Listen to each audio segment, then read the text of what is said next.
સવારના સમાચાર સાથે હું છું જાવેદ સૈયદ. આપ જોઈ રહ્યા છો ન્યૂઝ ફોર ઇન્ડિયા. વાત અકસ્માતની.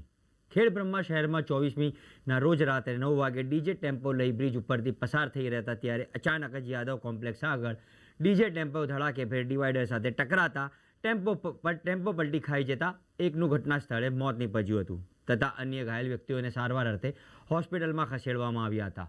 ખેડબ્રહ્મા યાદવ કોમ્પ્લેક્સ આગળ છેલ્લા કેટલાક સમયથી એક જ જગ્યાએ ડિવાઈડર સાથે અકસ્માત સર્જાતા હોય છે.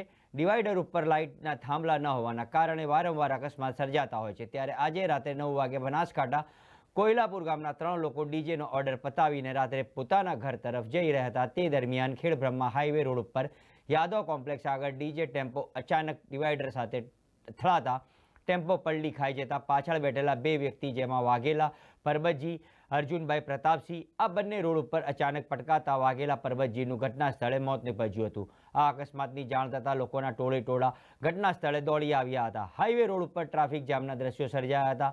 લોકો દ્વારા 108 તેમજ પોલીસ ઘટનાની જાણ કરવામાં આવતા પોલીસ ઘટના સ્થળે દોડી આવી હતી. ઘાયલને 108 મારફતે ખેડબ્રહ્માની સરકારી હોસ્પિટલમાં ખસેડવામાં આવ્યા હતા. પોલીસે અકસ્માતનો ગુનો નોંધીને આગળની તપાસ હાથ ધરી છે.